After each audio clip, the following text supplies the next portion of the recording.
Okay, so let's start. Okay, I'm going to begin from the first slide.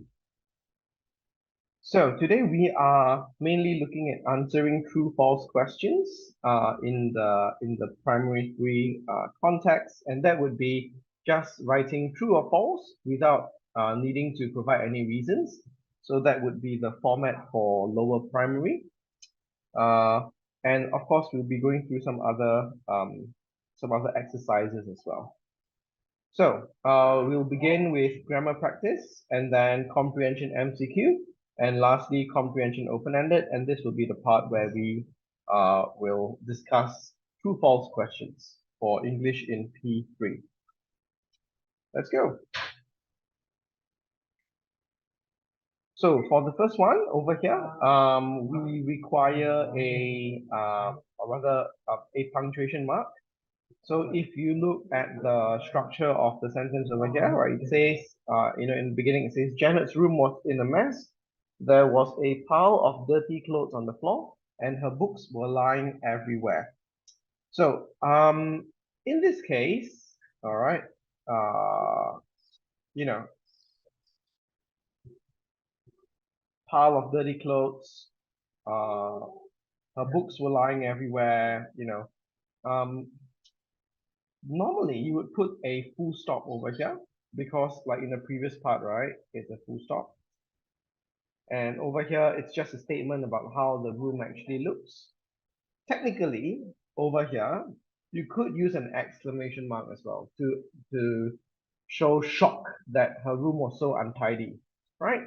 But so far, there aren't any words, in the first two sentences that indicate a cause for alarm. Although it does sound quite messy, right? Her room, a pile of dirty clothes on the floor, books lying everywhere.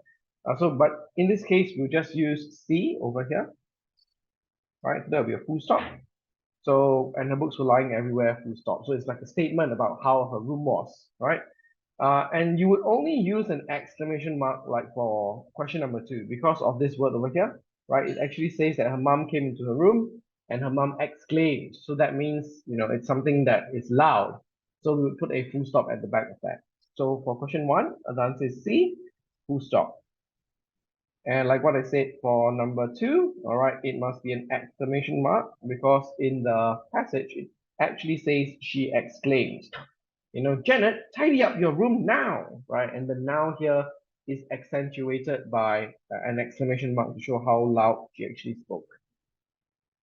So Janet was reluctant to pack her room. Feeling hungry, she sat on her bed and ate some snacks. Soon she fell asleep, right? When she woke up, she saw a big cockroach on her bed. Oh my goodness. So in this case, okay, we know that we can't, have a full stop over here for this because the sentence is continuing, right? After the blank, it's still a small letter. The sentence is continuing. We can't use, a full stop, and we can't use an exclamation mark or a question mark because these are all sentence finishers, right? The sentence enders. So the only one that makes sense here is a comma because the sentence is not done yet. So the comma is the answer. When she woke up, pause, she saw a big cockroach on her bed. So that's why we need a comma for question 3. She what loudly? So in this case, we need a word. And we definitely know the answer is A because so far the entire passage was written in the past tense, the simple past tense. So we see, main verbs of sentences that are in the past tense like was, it's in the past tense. Another was over here in the past tense.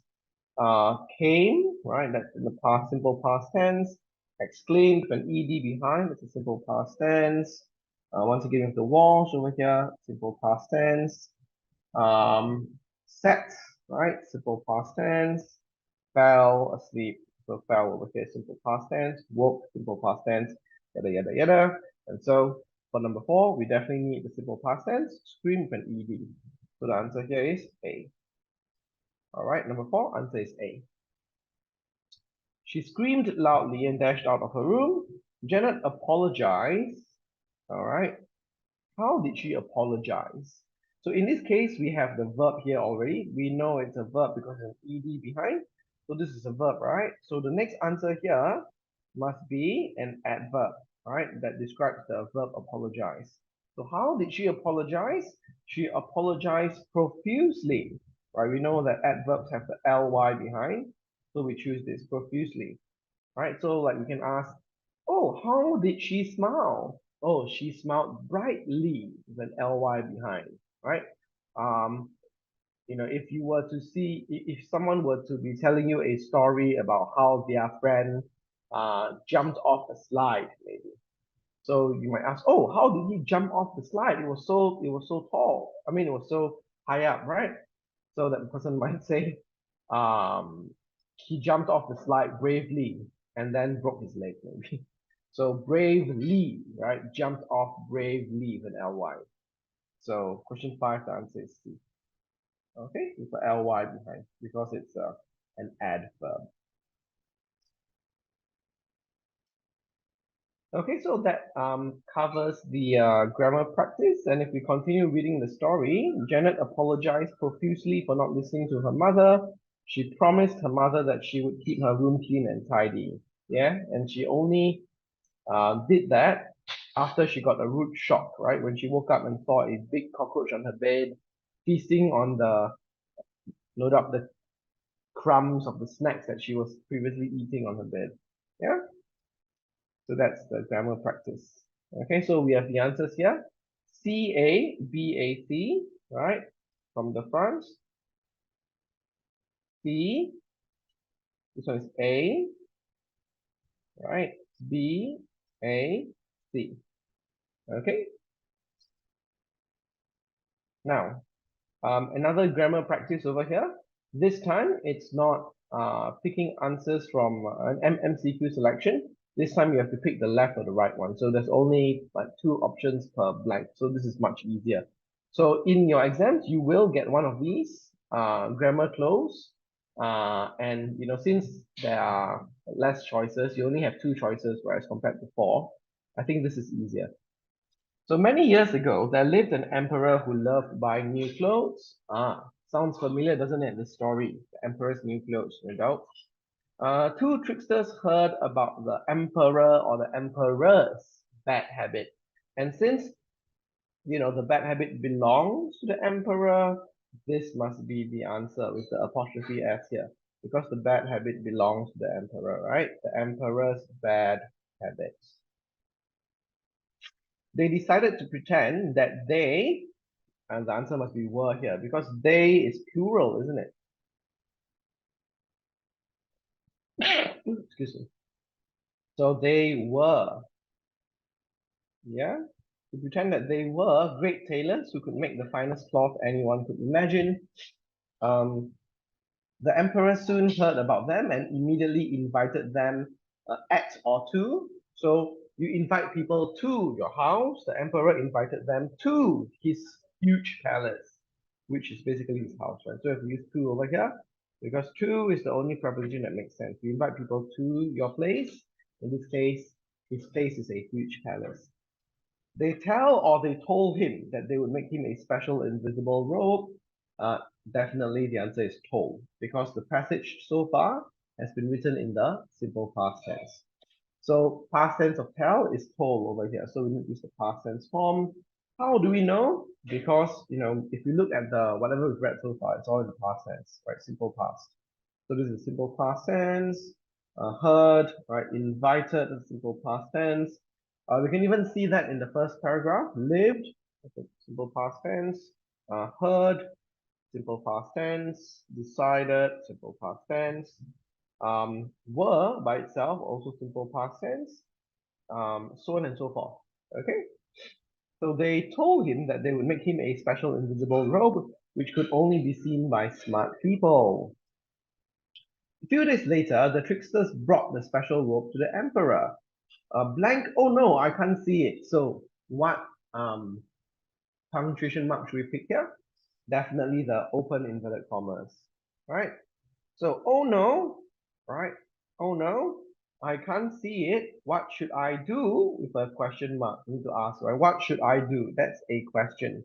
because it begins with a question stem. Okay, what should I do? And over here we have the close inverted commas. So there must always be a pair, right? If you open it, you must close it, right? So open inverted commas, and this is the close inverted commas. The emperor wondered. He pretended that he could see the rope and paid the tricksters, or but paid the tricksters. So if we look at both ideas over here, the first idea is that he pretended he could see the rope.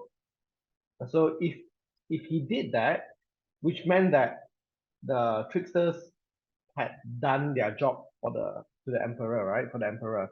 So of course he would pay them. So we'll say and paid the tricksters. So he pretended he could see the rope and paid the tricksters. If we were to use but, that would be the opposite, right? But would be something like he knew he was tricked. Oh no. He pretended that he could see the rope but did not pay the trickster. Then that would make sense. Yeah, but in this case, he pretended and he paid them. So he was really fooled, basically. So and is the best word here. Right? As you can guess, he never once wore that robe. Okay? So I think this is a variation of the story, because in the story that I read, the emperor actually pretended he wore the robe, and then he paraded himself down the entire city, basically wearing nothing but his underwear and his crown. And the people were doing their best not to laugh at him once they realized that he was naked, because they thought that they couldn't see his robe because they were dumb. But in the end, like a little boy shouted, "The emperor is naked!" And that was when everyone started laughing at the emperor. And the emperor basically made a fool of himself. So that was the story that I read anyway. But yep, so have a look at the answers, right? First we have emperor with an apostrophe S. Next we have were, not was. Next we have to instead of at. Question 9, the answer is told, not tell. Question 10, you need an open inverted comma. Question 11, you need a punctuation mark, that's a question mark. Question 12, you need and, not but. Okay, so here are the answers, like what I told you.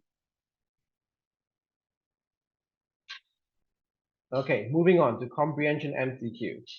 So, this is the one that probably comes first in your exam or your test, where you can pick the best answer based on your ABCD and your understanding of the passage that you read. All right, so, in this case, you may have true false questions as well. And basically, it tests your ability to infer, which is to guess normally for the true false questions. So 2 to 4 statements are given in a table. You must decide if each statement is true or false and justify the decision. So how do we go about completing this? Number 1, we read each statement to understand its meaning. And then we need to verify whether it is true or false, right? By finding the part that is related to each statement. So if it's an MCQ question, A, B, C, D, you might have 4 statements. Okay, but if it's not, if it's just like a sentence, then you have to look at the story, right? The part of the story that the sentence refers to.